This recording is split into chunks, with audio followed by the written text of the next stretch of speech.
Hola, hoy les vamos a hablar acerca del capítulo 2, que son células, órganos y microambientes del sistema inmune. Vamos a tener algunos objetivos de aprendizaje que van a ser describir los tipos de células sanguíneas que conforman el sistema inmunológico y también comprender los principales eventos que ocurren en la hematopoiesis. También identificar algunos órganos que van a ser inmunitarios primarios, secundarios y también terciarios. También reconocer y describir los microambientes de las células inmunitarias maduras y también cómo se desarrolla la respuesta inmune. También identificar enfoques experimentales que fueron utilizados para comprender dichas cosas. Bueno, yo les voy a hablar acerca de la hematopoiesis y las células del sistema inmune. Estas células van a ser troncales y van a estar divididas por dos capacidades. La primera capacidad que va a ser de generarse o autorrenovarse y la segunda capacidad que va a ser de diferenciarse en distintos tipos de células.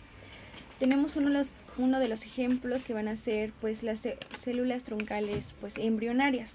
Esas van a dar una capacidad de generar casi todo tipo de célula dentro de un organismo y van a ser denominadas como pluripotentes. Y también tenemos las células troncales que van a ser adultas y también tienen la capacidad pues de generar células específicas dentro pues de un tejido y estas van a ser denominadas como multipotentes.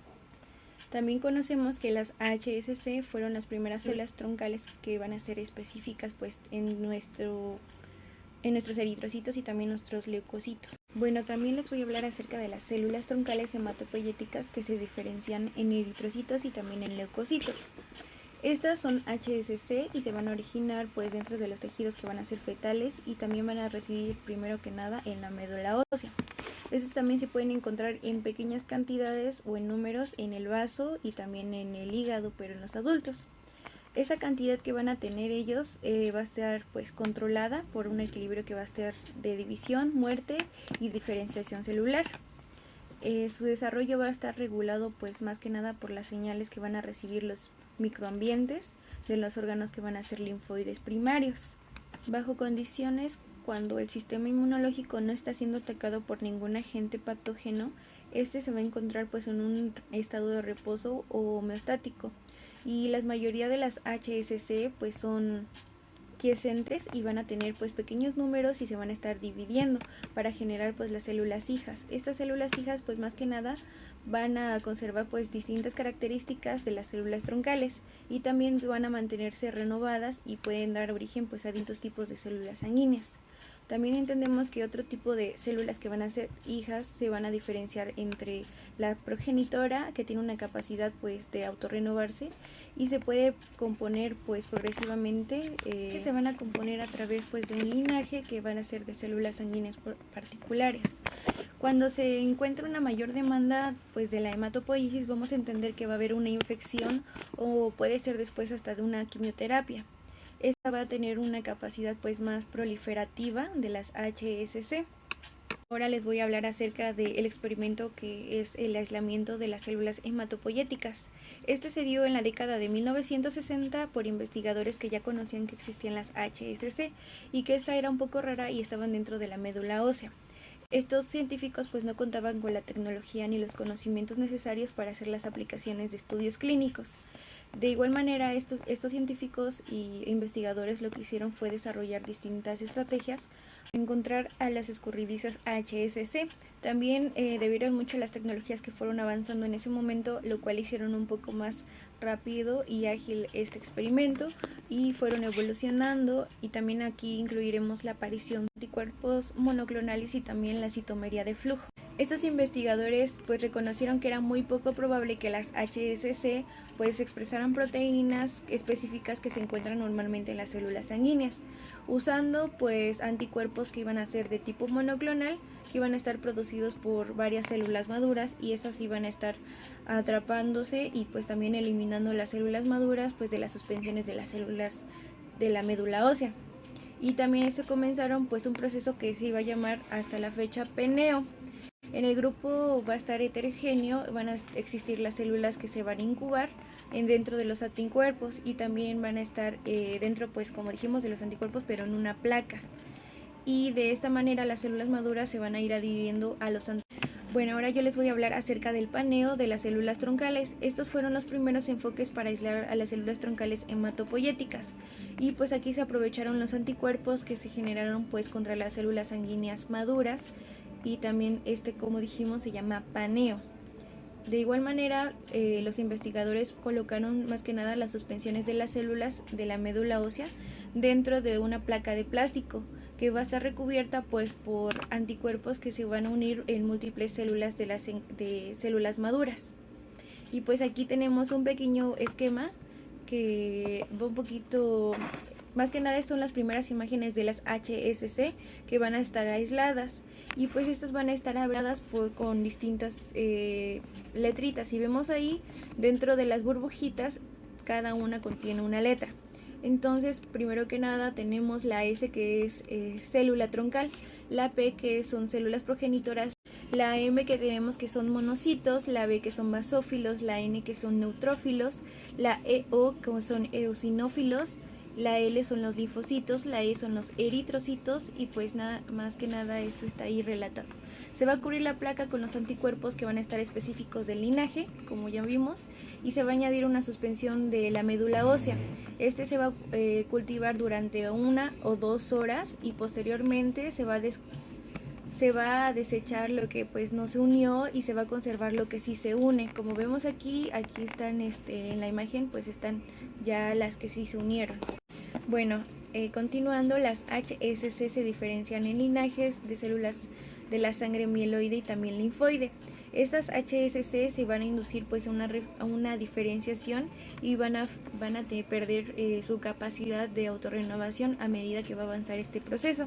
De igual manera se va a convertir en una LT-HSC o una ST-HSC para posteriormente convertirse a una MPP.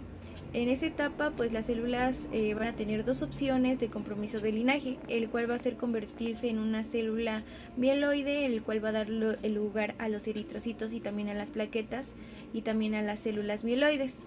Y por otro lado también tenemos que se puede convertir en células progenitores que van a ser de tipo linfoide, y más que nada pues le va a dar lugar a los linfocitos B y a los linfocitos T, las cuales van a ser pues células linfoides innatas. Entendemos que estos linfocitos B y T son miembros de la respuesta inmune adaptativa, y también va a estar más que nada, va a tener una respuesta que va a ser específica hacia un antígeno, y también va a dar lugar a la memoria inmunológica. Bueno, ahora les voy a decir sobre la regulación de la hematopoiesis en los factores de transcripción. Esto va a tener que regular la actividad pues de las células troncales, enquiescentes, autorrenovación y también su multipotencia, y también una variación y diferenciación en los tipos de linaje que van a surgir dentro de estas HSC, y también vamos a tener en cuenta que van a estar los eritrocitos y los megacariocitos, que van a surgir no solo de los progenitores mieloides, sino también de las primeras poblaciones que van a ser de las células troncales hematopoyéticas. Y pues aquí tenemos la regulación hematopoyética, el cual va a estar en un área muy activa en esta investigación. Y ese es un pequeño esquema que va a estar basado, que como dijimos, que va a ir de las LT-HSC hasta las ST-HC para convertirse en las MPP, y como dijimos va a tener 2 rumbos que van a ser linfoide y pues uno mieloide. Como ya dijimos, se va a dividir en 2, progenitor mieloide y linfoide. Estos van a tener comparaciones muy distintas, y en estas 2 van a existir pues las células dendríticas en ambos.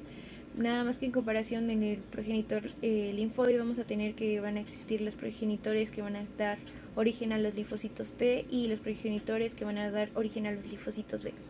Del otro lado, el progenitor mieloide, vamos a obtener el progenitor de los monocitos y de los granulocitos. También vamos a obtener lo del progenitor eritroide. Bueno, un ejemplo que vamos a tener de compromiso del linaje durante la hematopoiesis va a ser el desarrollo de los linfocitos B a partir de las células HSC. La maduración de estos van a estar sobre los progenitores que van a ser linfoides, y va a tener una pérdida que va a ser progresiva pues de su capacidad, más que nada de la diferenciación pues de otros linajes sanguíneos. De igual manera vamos a arrastrar un desarrollo de los linfocitos B, que van a ser los progenitores linfoides comunes, que van a ser pues los que van a perder, como dijimos, la capacidad en otros leucocitos. También las células pre-B y las pro-B, que se van a comprometer más que nada pues a los cambios que van a estar acompañados en la expresión de los marcadores de las células de superficie, así como en la actividad RAG y también la TDT. Aquí tenemos un pequeño esquema que habla precisamente de eso, y tenemos con las LT-HSC, las ST-HSC y los progenitores multipotentes MPP. De aquí también deslinda los progenitores mieloides y también continúa hacia los progenitores multipotentes de preinstricción linfoide. También las células progenitoras linfoides tempranas, que también puede dar a las progenitores linfocitos T, y de ahí al progenitor que va a ser linfoide común, el cual también va a estar hacia el progenitor linfoide T, los citolíticos y también las células dendríticas. También puede dar origen a las células pre-B y las pro-B, como las hemos mencionado. Y pues los dejo con mis demás compañeros. Bien, ahora les hablaré de las células del linaje mieloide, que van a ser las primeras en responder a la infección. Vamos a tener que estas incluyen a los eritrocitos, a los granulocitos, a los monocitos y a los macrófagos. Empezaré con los granulocitos, que van a ser los primeros en responder durante una respuesta inmune y se van a dividir en 4, que son los neutrófilos, eosinófilos, los basófilos y los mastocitos. Empezaremos con los neutrófilos, que constituyen del 50 al 70% de los leucocitos circulantes en humanos adultos. Vamos a tener que estos se agrupan en grandes cantidades en el sitio de infección en respuesta a las moléculas inflamatorias. Una vez en el tejido infectado, fagocitan a las bacterias y secretan una gama de proteínas que tienen efectos antimicrobianos y potencial para la remodelación de los tejidos. Vamos a tener que los neutrófilos desempeñan un papel regulador también en la configuración de la respuesta inmune adaptativa. También tenemos a los eosinófilos, que se cree que desempeñan un papel importante contra la defensa de los organismos parasitomulticelulares. Vamos a tener que estos son células móviles que migran de la sangre a los espacios de los tejidos y son más abundantes en el intestino delgado. También pueden secretar citocinas que regulan a los linfocitos B y T, lo que influye en la respuesta inmune adaptativa. Después tenemos a los basófilos, que igual se cree que desempeñan una respuesta contra los parásitos y que cuando se unen al complejo circulante del anticuerpo liberan el contenido de sus gránulos, que va a ser principalmente la histamina, por ejemplo, ya que esta permite el acceso de las células inmunitarias al sitio de infección. Vamos a tener que estos liberan citocinas que pueden reclutar otras células inmunes, incluidos, por ejemplo, los eosinófilos y los linfocitos. Después tenemos a los mastocitos, que igual desempeñan un papel contra los gusanos parásitos y que contribuyen a las alergias. Van a ser liberados de la médula ósea a la sangre como células indiferenciadas. Maduran después de dejar la sangre como para una amplia variedad de tejidos, incluidos lo que es la piel, los tejidos conectivos de diversos órganos y el tejido epitelial de la mucosa del tracto respiratorio, genitourinario y digestivo. Bien, ahora tendremos a las células mieloides presentadoras de antígeno, que vamos a tener que los progenitores mieloides también dan lugar a 3 grupos de células fagocíticas, que son los monocitos, los macrófagos y las células dendríticas, que cada una de estas células va a presentar una función de la célula presentadora de antígeno profesional, que va a ser la PAPC. Vamos a tener que las presentadoras de antígenos profesionales llevan a cabo 3 procesos cuando se encuentran con patógenos y por lo tanto se van a activar. El primero es que secretan proteínas que atraen y activan a otras células inmunes. El segundo es que internalizan a través de la fagocitosis y digieren las proteínas patógenas en péptidos y luego presentan estos antígenos peptídicos en superficies de la membrana a través de las moléculas MHC de clase 2. El tercero es que aumentan las células coestimuladoras necesarias para la activación óptima de los linfocitos T cooperadores. Bien, ahora tendremos a los monocitos, que constituyen del 2 al 12% de los leucocitos. Vamos a tener que los monocitos inflamatorios entran rápidamente en los tejidos en respuesta a la infección. Vamos a tener que también estos regulan las respuestas inflamatorias en los sitios del daño tisular o de infección. Vamos a tener que también los monocitos que migran a los tejidos en respuesta a la infección pueden diferenciarse en macrófagos, y vamos a tener que los macrófagos son eficientes en la eliminación del patógeno y las células dañadas en un sitio de infección. Estos suelen participar en la respuesta inmune innata y se van a someter a unos cambios cuando son estimulados por el daño tisular o de patógenos, y esto le van a tener un doble papel en la respuesta inmune. El primero es que van a contribuir a la eliminación de los patógenos de un tejido directamente. El segundo es que actúan como PAPC, presentadora de antígeno profesional, para los linfocitos T. Después tenemos a la célula dendrítica, que estas realizan las distintas funciones de captura del antígeno en un lugar y la presentación del antígeno en otro. Fuera de los ganglios linfáticos, las formas inmaduras de estas células monitorean el cuerpo en busca de signos de invasión por los patógenos y capturan los antígenos intrusos o extraños y van a procesar estos antígenos y migran hacia los ganglios linfáticos donde presentan el antígeno a las células T, dando el inicio a la respuesta inmune adaptativa. Después tenemos a los megacariocitos, que son células mieloides grandes que residen en la médula ósea y dan lugar a miles de plaquetas, que son células muy pequeñas, que circulan en la sangre y participan en la formación de los coágulos de sangre. Vamos a tener que los coágulos de sangre, aparte de evitar la pérdida de sangre, cuando se producen en las barreras epiteliales, también proporcionan una barrera contra la invasión de patógenos. Ahora tenemos a las células del linaje linfoide que regulan la respuesta inmune adaptativa. Vamos a tener que los linfocitos son las principales células en la respuesta inmune adaptativa y la fuente de la memoria inmunológica. Van a representar del 20 hasta el 40% de los leucocitos circulantes y 99% de las células en la linfa. Vamos a tener que los linfocitos se subdividen en tres, que van a ser los linfocitos B, los linfocitos T y las células linfoides innatas. También vamos a tener los sitiolíticos NK. También algo que agregar, que un gran número de los linfocitos residen también en los tejidos que recubren nuestros intestinos, vías respiratorias y tractos reproductivos. Ahora tenemos a los linfocitos B, que su principal sitio de maduración va a ser en la médula ósea. Vamos a tener que los linfocitos B maduros se distinguen de otros linfocitos y todas las demás células por la expresión del receptor de los linfocitos B.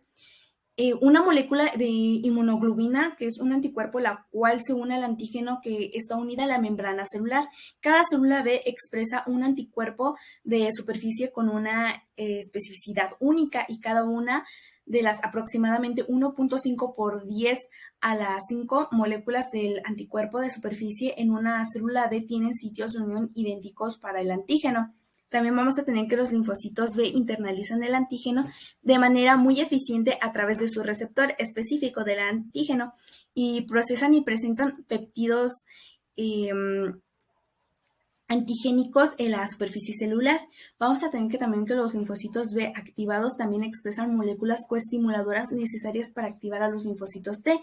Al presentar el antígeno directamente a los linfocitos T, los linfocitos B también reciben ayuda de los linfocitos T en forma de citocinas, lo que induce a su diferenciación en células productoras de anticuerpos y células de la memoria. Ahora tenemos a los linfocitos T, que su sitio de maduración va a ser en el timo. Vamos a tener que estos expresan un receptor único de unión al antígeno llamado receptor de linfocitos T, TCR. Vamos a tener que los receptores de los linfocitos T reconocen solo los fragmentos procesados del antígeno unidas a las proteínas de la membrana celular, llamadas moléculas MHC. Vamos a tener que la capacidad de las moléculas MHC para formar complejos con el antígeno permite a las células decorar su superficie con proteínas internas extrañas y propias exponiéndolas a los linfocitos T. Vamos a tener que también estos se dividen en dos tipos de células principales, que son los linfocitos T cooperadores, TH, y los linfocitos T citotóxicos, TC, que pueden ser distinguidas entre sí por la presencia de una de las dos glucoproteínas de membrana, que van a ser la CD4 o CD8 en sus superficies. Vamos a tener que también los linfocitos T que muestran CD4 generalmente funcionan como linfocitos cooperadores y reconocen el antígeno en el complejo MHC de clase 2 y reconocen el antígeno en el complejo con MHC clase 1. Bien, ahora tenemos a las células NKT, que comparten características con las células inmunitarias, tanto adaptativas como innatas. Las células NKT tienen receptores asociados a las células inmunes innatas. Y también vamos a tener que estas activadas liberan gránulos citotóxicos que matan a las células blanco, pero también liberan grandes cantidades de citocinas que pueden aumentar y suprimir la respuesta inmune. Ahora tenemos a las células linfoides innatas, que se reconocen como un grupo de células derivadas de progenitores linfoides comunes, pero que no expresan receptores específicos para el antígeno. Vamos a tener que actualmente se subdividen en tres grupos, que es la ILC1, la ILC2 e ILC3, que se distinguen por las citocinas que secretan y simulan las producidas por distintas subpoblaciones de linfocitos T cooperadores. Vamos a tener que muchas de ellas proporcionan una línea de defensa contra los patógenos en la piel y muchos de los tejidos en la mucosa. Bien, ahora tenemos a las células citotóxicas Natural Killer, que son NK. Vamos a tener que estas constituyen del 5 al 10% de los linfocitos en la sangre periférica humana. Vamos a tener que estas también son efectoras que utilizan dos estrategias para atacar a las células anormales. La primera es que cuando las células NK encuentran células que han perdido su MHC de clase 1, estos receptores inhibitores ya no se activan y las células NK pueden liberar sus gránulos citotóxicos y así pueden liquidar a la célula blanco. El segundo es que las NK expresan receptores para algunos anticuerpos. Al vincular estos receptores a los anticuerpos, las células NK pueden armarse con anticuerpos específicos para las proteínas patógenas. Una vez que dichos anticuerpos que se encuentran en las células blanco se ponen en contacto con las células NK, liberan sus gránulos e inducen a la muerte celular, que es un proceso conocido como citotoxicidad celular dependiente de anticuerpos. Y bueno, por mi parte sería todo. Órganos linfoides primarios. Es el sitio donde se van a desarrollar células inmunitarias. Vamos a ver lo que es el timo y la médula ósea. Ahorita vamos a abarcar lo que es la médula ósea, dónde inicia, por qué es importante la médula ósea y en qué lugar de la médula ósea se fabrican estas células inmunitarias. Sitio de hematopoiesis del desarrollo fetal de un ratón y de un humano. Como se ve en la imagen, vamos a tener que las células troncales hematopoyéticas van a iniciar en la etapa embrionaria y va a iniciar en el saco vitelino. Ahí es donde vamos a tener las células precursoras hematopoyéticas. De ahí va a abarcar otros órganos, como lo es la placenta, el hígado y la aorta gónada mesofrénica. Tenemos que tanto el ratón equivale a 7 días. El timo. Bueno, ahora vamos a hablar acerca de este órgano, empezando por qué es. El timo es un órgano linfoide primario donde los linfocitos T van a madurar, pero el desarrollo de esos linfocitos T no va a estar completo hasta que las células se van a someter a una selección en este órgano, o sea, en el timo. En el año 1960, un biólogo australiano de nombre Miller, bueno, él demostró que el timo era el sitio más importante pues para la maduración de esos linfocitos T. Su localización. Se ubica encima del corazón. Aquí en la imagen podemos observar pues el timo y cómo por debajo queda el corazón.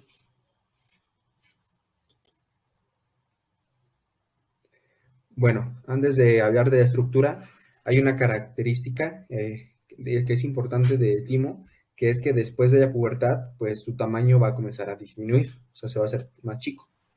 Aproximadamente en la pubertad va a medir unos 11 milímetros, que es cuando va a tener su mayor tamaño.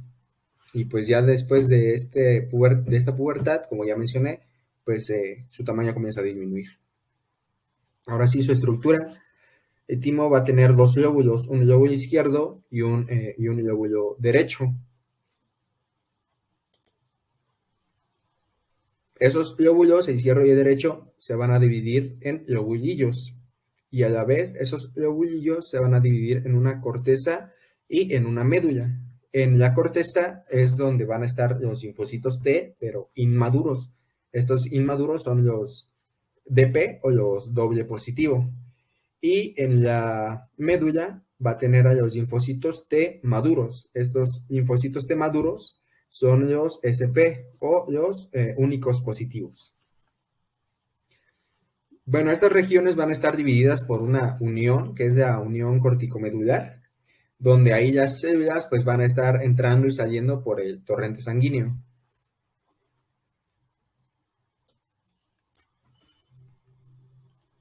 Bueno, estos son unos cortes histológicos y en la imagen de la izquierda pues nada más se ve la médula y la corteza, y en la de la derecha ahí también se alcanza a ver un poco la cápsula, bueno, la corteza y también la médula.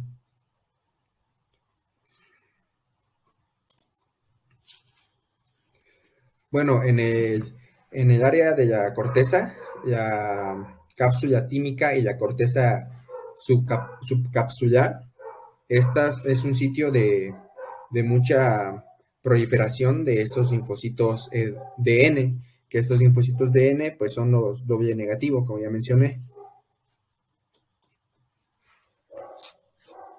El experimento, bueno, el descubrimiento de un timo y dos. Bueno, este Francis Miller, él descubrió la función de timo, ¿no? Pero antes de eso, pues él dijo que había de dos opciones, que este timo era un órgano que iba a servir como un cementerio de los linfocitos o que iba a ser un órgano que era pues perjudicial para la salud. Y bueno, él hizo varios experimentos y dijo que cuando este órgano se le extirpaba a ratoncitos, esos animalitos pues se volvieron susceptibles a una variedad de infecciones y no rechazaban injertos cutáneos y pues por lo mismo iban a morir prematuramente. E hicieron varios exámenes y pues un examen minucioso de las células sanguíneas circulantes también parecía afectar un tipo de células que James Gowans, él había asociado estas células con una respuesta inmune celular y una respuesta inmune humoral. Y para concluir, Miller, pues él dijo que el timo iba a producir células que eran inmunes funcionales. Y entre ellos dos, unos experimentos decían que el timo iba a producir un tipo diferente de los linfocitos a los de la médula ósea. Y esa célula que encontraron pues no produjo anticuerpos, sino que era necesaria para la producción óptima de los anticuerpos. Y fue llamada célula T, ¿la T por qué? Pues por su órgano de origen, que es el timo. Y también a los linfocitos T inmaduros se les va a conocer como los timocitos. Bueno, en esta imagen nada más se ve la célula T, el timo y Miller. Un segundo timo. Bueno, en el año 2006, Hans Reimer Rothwald, él informó que había un segundo timo en ratones. Y pues él descubrió el tejido tímico que se encontraba cerca del cuello y cerca de las vértebras cervicales de estos ratoncitos.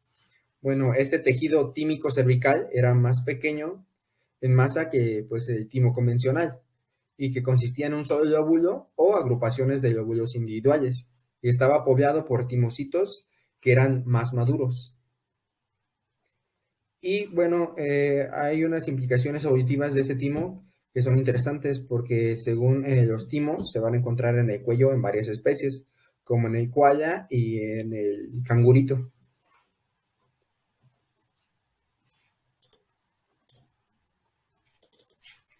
Cambia. La función. Bueno, ahí en el timo es donde los linfocitos T inmaduros, que son los timocitos, se van a convertir en linfocitos, pues, en linfocitos T, pues ya funcionales. La mayoría de esos timocitos no van a tener éxito en su viaje a través de este órgano del timo. Y pues más del 95% de esos timocitos van a morir en el tránsito. El desarrollo de estos linfocitos T pues va a tener lugar en microambientes tímicos que van a estar poblados por diferentes subtipos de células epiteliales. Los precursores de los linfocitos T, como ya dije, van a entrar en el timo mediante los vasos sanguíneos en la unión, que es la unión corticomedular, entre la corteza tímica, la porción externa del órgano y la médula tímica. Estos timocitos Primero van a viajar a la corteza subcapsular, donde ahí donde proliferan, y luego van a viajar a la corteza, donde van a expresar TCR maduros e interactúan con las diferentes células químicas corticales. Bueno, estos timocitos se van a seleccionar positivamente en la corteza y van a continuar madurando y van a viajar a la médula, donde ahí van a interactuar con células epiteliales químicas que son medulares. Los timocitos primero se van a distinguir por su expresión, que es la CD, CD4 y CD8. Y estos timocitos inmaduros no van a expresar y se les va a conocer como los DN, que ya los vimos que son los doble negativo. Después van a entrar en la corteza de los timocitos y van a regular tanto a los antígenos CD4 como a los CD8 y se van a convertir en los DP, que son los doble positivos. Y pues van a seguir madurando y van a perder algunos antígenos CD. Y como pierden estos antígenos CD, se van a volver simple positivo, el simple positivo que es el SP. Y bueno, los linfocitos T, CD4+, son células cooperadoras y los linfocitos T, CD8, estas son células citotóxicas. Estas células SP maduras van a salir del timo como entraron, que ya lo dije, o sea, a través de los vasos sanguíneos de la unión córtico-medular. Y la maduración se va a finalizar en la periferia, donde esos linfocitos T, que son nuevos, van a explorar a los antígenos. Muy bien, ahora vamos a hablar de los órganos linfoides secundarios, que es donde se inicia la respuesta inmune. Como ya vimos, los linfocitos y las células mieloides pues se van a desarrollar hasta la madurez en el sistema linfoide primario, pero todos ellos van a encontrar a un antígeno y van a iniciar una respuesta inmune en los órganos y tejidos linfoides secundarios. Dentro de los órganos linfoides secundarios más organizados podemos ver a los ganglios linfáticos y al vaso, que están compartimentados del resto del cuerpo por una cápsula fibrosa.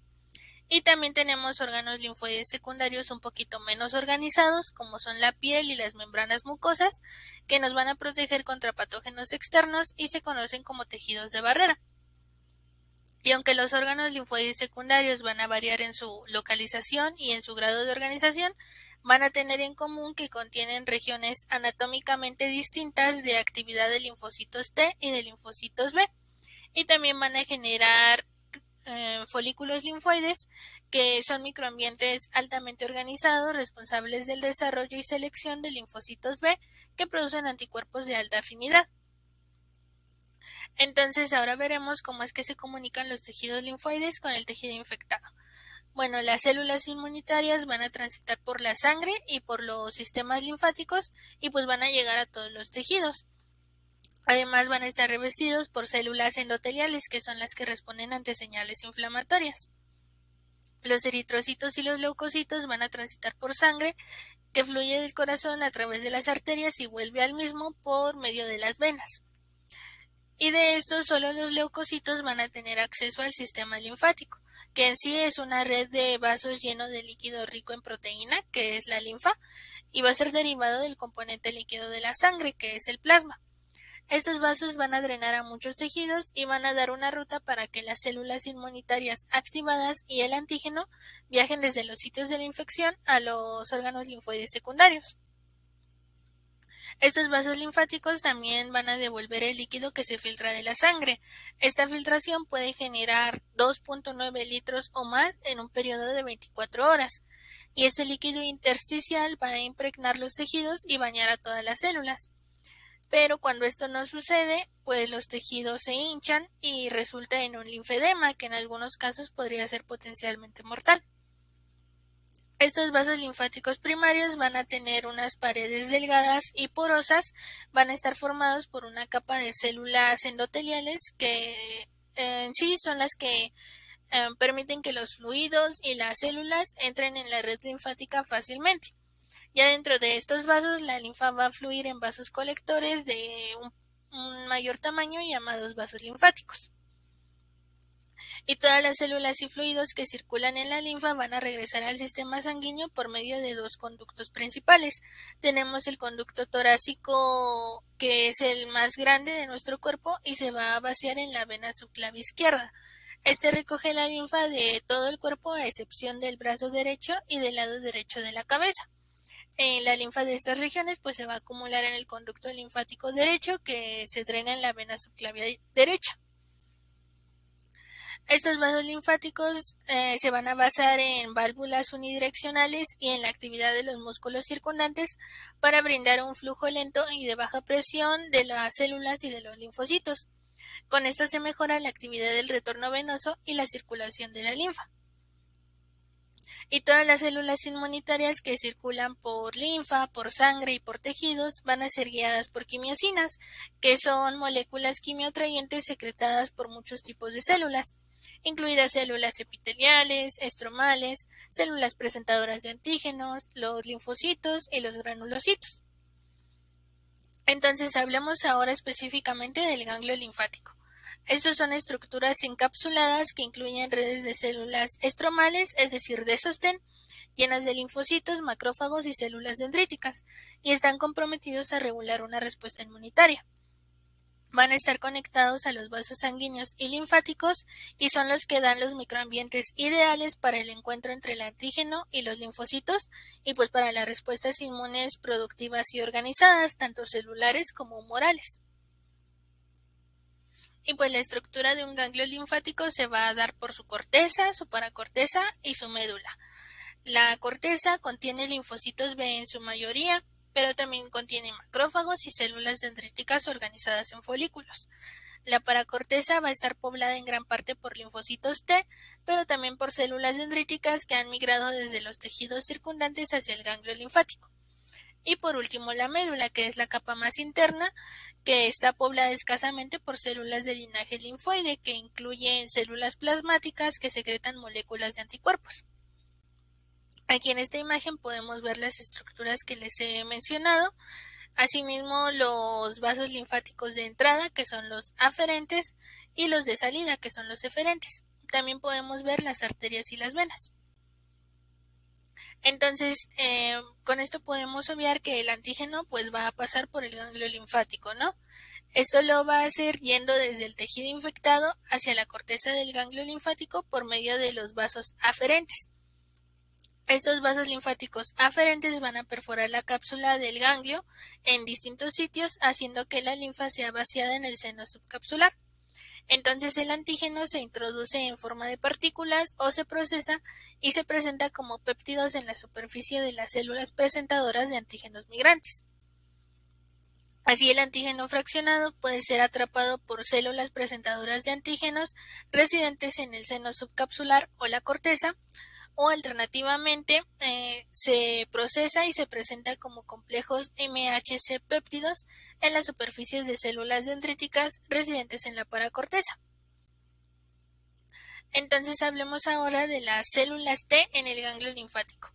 Aquí nos vamos a referir a los linfocitos como linfocitos Knife, que son linfocitos no maduros o linfocitos virginales. Estos van a entrar en la corteza a través de vénulas del endotelio alto del torrente sanguíneo, que son las HEB. Luego los linfocitos se van a comprimir entre las células endoteliales del HEB en el tejido funcional del ganglio linfático. Entonces, cuando los linfocitos T-Knife entran al ganglio linfático, reconocen los complejos de antígeno MHC péptido en las superficies de las células presentadoras de antígeno en la paracorteza. Las células presentadoras de antígeno entonces se posicionan en una red de fibras que surgen de células estromales, que son las células reticulares fibroblásticas, las FRC. Este sistema de conductos de las FRC es el que guía los movimientos de los linfocitos T a través de adhesión asociada y de quimiosinas. Y si los linfocitos T no encuentran a su respectivo MHC péptido, pues van a salir por medio de los vasos linfáticos aferentes en la médula del ganglio linfático.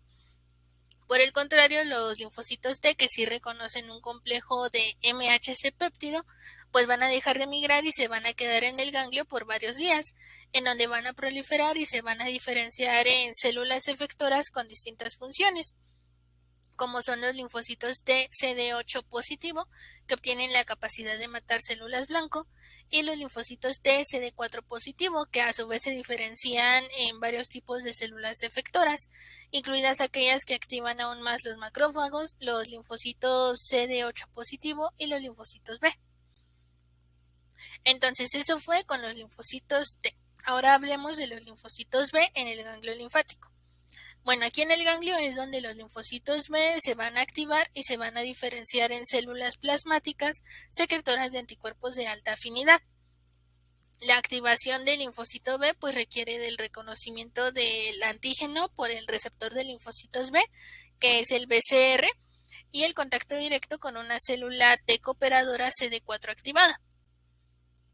Los linfocitos B van a ingresar a través de las vénulas de endotelio alto, que son las HB, que ya les había comentado, y van a responder a señales específicas y a quimiosinas que los atraen a los folículos de los ganglios linfáticos. Y estos linfocitos B van a estar orientados por las células dendríticas foliculares, que son las FDC. Estas células dendríticas foliculares van a mantener la estructura del centro folicular y germinal y van a presentar el antígeno particulado a los linfocitos B que se están diferenciando. A diferencia de los linfocitos T, los receptores de los linfocitos B pueden reconocer al antígeno libre y sin procesar, y lo pueden encontrar en un folículo de linfocitos B. Entonces, si el receptor de linfocitos B, que es el BCR, se une al antígeno, los linfocitos B se van a activar parcialmente y van a envolver el antígeno y lo van a procesar para prepararlo y presentarlo como un complejo MHC péptido a las células T cooperadoras CD4. Los linfocitos B que han reconocido y procesado a su antígeno se van a mover a la paracorteza, en donde van a encontrar una célula T cooperadora CD4 activada previamente. Si la célula T cooperadora reconoce el complejo de MHC antígeno que le están presentando por la célula B, pues ambas van a mantener el contacto por varias horas, que es el tiempo en el que las células B reciben señales de la célula T que inducen a la proliferación y a la diferenciación de los linfocitos B. Esta diferenciación de linfocitos B, pues algunos se van a diferenciar directamente en células productoras de anticuerpos, que son las células plasmáticas, pero otros van a volver a entrar en el folículo para formar un centro germinal. En los centros germinales, los linfocitos B van a proliferar y se van a someter a una selección clonal para producir una colonia de linfocitos B que tenga mayor afinidad por un antígeno en particular. Algunas de estas células van a viajar a la médula del ganglio linfático y van a liberar anticuerpos en el torrente sanguíneo. Otras van a salir por los vasos linfáticos eferentes y se van a quedar en la médula ósea, en donde van a seguir liberando anticuerpos a la circulación. Y bueno, ahora hablemos de los linfocitos T y B de memoria. Estos se van a establecer en los tejidos linfoides secundarios o salen del ganglio linfático y van a circular hacia y entre los tejidos. Y para que se dé la generación de linfocitos T y B de memoria, pues debe haber interacciones entre los linfocitos T y las células presentadoras de antígeno y entre los linfocitos T cooperadores y los linfocitos B. Los linfocitos T de memoria que residen en los órganos linfoides secundarios se van a denominar células de memoria central, que van a ser distintos en su fenotipo y en su función de los linfocitos T de memoria efectores, que circulan entre los tejidos. Y también hay una tercera población que se llama células de memoria residentes en el tejido, que se aíslan pues en los tejidos periféricos y parecen ser las primeras células en responder cuando una persona se vuelve a infectar con un patógeno.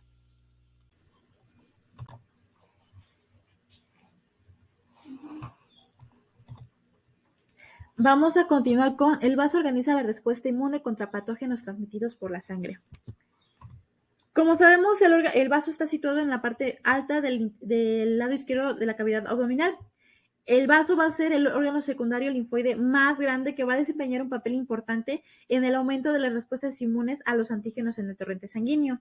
Mientras que los ganglios linfáticos están especializados para los encuentros entre los linfocitos y el antígeno que son drenados de los tejidos locales, el vaso se va a especializar en atrapar y responder a los antígenos transmitidos por la sangre. Entonces, su papel es importante en la respuesta a las infecciones sistémicas. A diferencia de los ganglios linfáticos, al vaso no lo van a suministrar los vasos linfáticos, sino que los antígenos y los linfocitos que son transmitidos por la sangre se transportan al vaso a través de la arteria esplénica y se van a extender a través de la vena esplénica. Y algunos experimentos que se llevaron a cabo con linfocitos marcados radiactivamente muestran que cada día pasan más linfocitos en recirculación a través del vaso que a través de todos los ganglios linfáticos combinados. En esta imagen podemos encontrar, aparte de la ubicación exacta del vaso, también vamos a encontrar lo que es un corte histológico del mismo, donde se van a señalar lo que es la pulpa roja, la pulpa blanca y el folículo. Y en un esquema más detallado, vamos a tener de color roja la arteria esplénica y a la arteriola central. Vamos a tener también a lo que es la vena esplénica de color azul, al folículo, que es la zona de los linfocitos B, que serían los círculos de color azul claro, a la pulpa blanca, que está señalada de dos maneras, la zona marginal, que sería de color lila, que está rodeando el folículo, y a la zona de linfocitos T, que sería la pols, que esta es también conocida como vaina linfoide periarteriolar, van a ser de color amarillo. Tenemos a los senos, que van a ser las raíces que salen de la vena esplénica, y por último la pulpa roja, que va a estar señalada de color naranja, y esta va a estar rodeando todo lo que son los senos. El vaso va a estar rodeado por una cápsula que se va a extender hasta el interior. Esta va a estar dividiendo el vaso en varios lóbulos, los cuales van a funcionar de manera similar, y en ella se van a distinguir dos compartimentos microambientales principales en cada lóbulo esplénico, que son los que ya había mencionado, la pulpa roja y la pulpa blanca, que estas van a estar separadas por una región llamada zona marginal, también ya mencionada. La pulpa roja esplénica va a consistir en una red de sinusoides que son poblados por eritrocitos, macrófagos y algunos linfocitos, y va a ser el sitio donde se destruyen y se eliminan los eritrocitos viejos y defectuosos. Muchos de los macrófagos dentro de la pulpa blanca van a contener eritrocitos engullidos o pigmentos que contienen hierro de la hemoglobina degradada. También va a ser el sitio donde los patógenos van a obtener el primer acceso a las regiones ricas en tejido linfoide del vaso, que es conocida también como pulpa blanca. La pulpa blanca esplénica rodea las ramas de la arteria esplénica y consta de folículos de linfocitos B y la vaina linfoide periarteriolar, que es la pols, que esta va a estar poblada por linfocitos T. Y al igual que los ganglios linfáticos, los centros germinales que se generan dentro de los folículos durante una respuesta inmune, el vaso va a mantener también una red reticular fibroblástica que proporciona vías para la migración de linfocitos T y los linfocitos B. La zona marginal va a ser un borde celular entre la sangre y la pulpa blanca, y esta va a estar poblado por células dendríticas especializadas, macrófagos y linfocitos B únicos, que también son conocidos como linfocitos de la zona marginal B. Estos linfocitos van a ser la primera línea de defensa contra los patógenos que son transmitidos por la sangre y van a atrapar a los antígenos que ingresan a través de la arteria esplénica. Las células de la zona marginal B van a tener receptores inmunesinatos y a receptores únicos de los linfocitos B que van a reconocer a patrones moleculares que están conservados en los patógenos. Una vez que esto se une al antígeno, los linfocitos B de la zona marginal van a diferenciar rápidamente y van a segregar altos niveles de anticuerpos. Y aunque algunos linfocitos B de la zona marginal requieren la ayuda de algunos de los linfocitos T para la activación, unos pueden estimularse de manera independiente de los linfocitos T.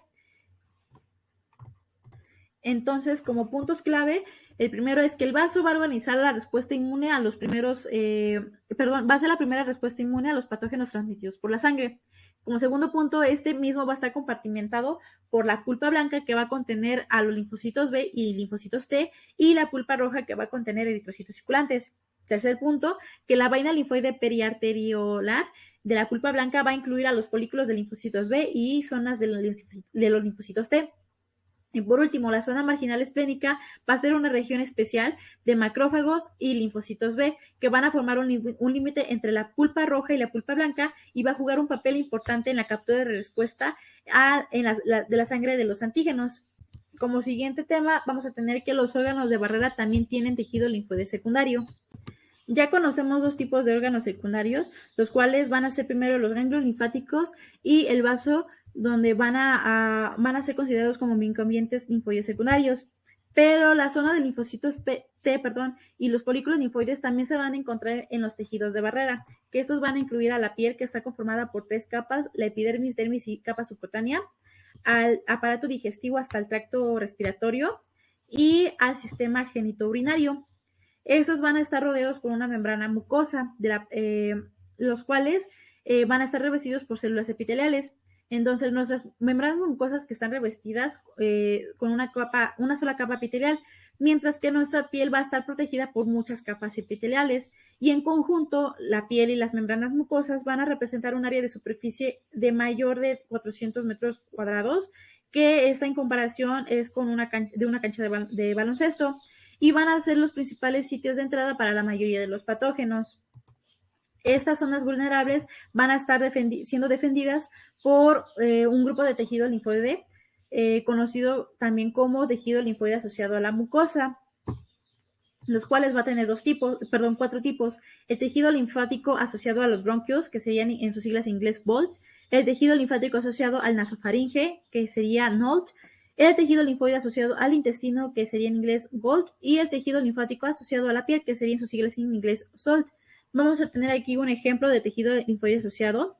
Este va a ser el tejido linfoide asociado al intestino. Vamos a encontrar lo que son las placas de Peyer, que son un ejemplo extenso del sistema asociado al intestino, que se va a encontrar en el intestino. En esta imagen vamos a tener un corte histológico de los nódulos de linfoides de placa de Peyer, que está en la submucosa intestinal. Entonces, la capa única de células epiteliales incluye células especializadas, también llamadas células M, que transportan antígenos desde el lumen intestinal a las capas internas de la pared intestinal, y aquí van a provocar la formación de folículos de linfocitos B, que van a generar células plasmáticas productoras de anticuerpos, y estos anticuerpos van a regresar al lumen intestinal y se van a unir a los patógenos, protegiendo a la pared intestinal de inflamación y de la invasión. Otras células, incluidos los macrófagos, las células dendríticas y los linfocitos intraepiteliales, van a muestrar a los antígenos del lumen, y con ayuda de los linfocitos T reguladores van a trabajar para distinguir entre bacterias comensales beneficiosas y a los patógenos más peligrosos. Entonces, como puntos importantes, los órganos de barrera, que incluyen a la piel y los tejidos mucosos, van a contener tejido linfoide secundario y van a montar una primera defensa contra los patógenos que van a penetrar en las capas epiteliales. Y también estos mismos sistemas inmunes de barrera nos van a ayudar a mantener la tolerancia a los microbios comensales que conviven en la superficie del cuerpo. Como último tema tenemos a los tejidos linfoides terciarios, también organizan y mantienen una respuesta inmune. Se le conoce como tejido linfoide terciario, a un sitio de infección activa y de actividad inmune. Los linfocitos activados por los antígenos en los tejidos linfoides secundarios vuelven a estas áreas, que serían lo que es el pulmón, el hígado, el cerebro y la piel, como células efectoras, y también estas van a residir allí como células de memoria residentes en el tejido.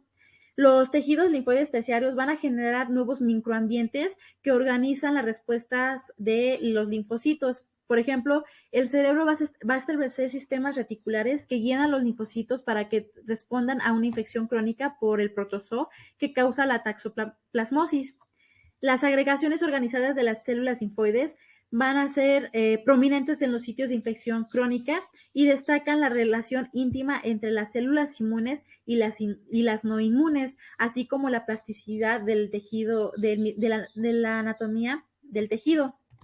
Trabajos recientes que se llevaron a cabo se llegaban a pensar que los vertebrados sin mandíbulas, como la anguila y la anguila lamprea, no tenían un timo, Pero esos mismos trabajos tuvieron como respuesta que generan dos tipos de linfocitos análogos a los linfocitos B y linfocitos T y tienen un tejido tímico en la punta de sus branquias. En esta primera imagen vamos a encontrar lo que es un ejemplo de la anguila de Lamprea y un corte histológico de sus branquias, de tejido tímico, que va a contener un gen específico para los linfocitos que se encuentran en la Lamprea.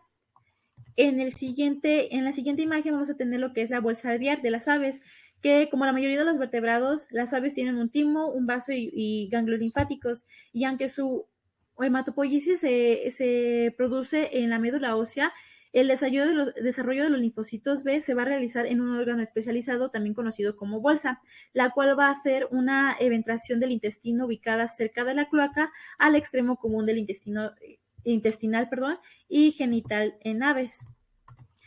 Como último punto tenemos la conclusión, que en donde todas las células sanguíneas se van a organizar a partir de las células troncales hematopoyéticas, las cuales van a residir principalmente en la médula ósea del adulto, y las células inmunitarias se van a diferenciar en los órganos linfoides primarios, que van a incluir a la médula ósea y en algunos casos de los linfocitos T, el timo. Las células inmunitarias se diferencian en la médula ósea y el timo, que son los órganos linfoides primarios, y luego van a viajar a través de la sangre a los vasos linfáticos, hasta los ganglios linfáticos y el vaso, que estos serían los órganos linfoides secundarios, donde van a buscar al antígeno. También las células linfoides van a circular hacia los ganglios linfáticos y el vaso a los órganos linfoides secundarios, donde se va a iniciar la respuesta inmune adaptativa. Y las células inmunes innatas, incluidas las células presentadoras de antígenos profesionales y los neutrófilos, van a constituir a la primera defensa contra patógenos que van a penetrar las barreras epiteliales. Y las células representadoras de antígenos y el antígeno van a viajar desde el sitio de la infección a los ganglios linfáticos, donde se van a encontrar y van a activar la exploración de linfocitos T y B. Y estos mismos, a la vez activados, se van a diferenciar en células efectoras de vida corta que ayudan a eliminar la infección y a las células de memoria de larga vida que nos protegen contra infecciones repetidas. Esto sería todo de nuestra parte. Aquí tenemos nuestras referencias y les agradecemos por su atención.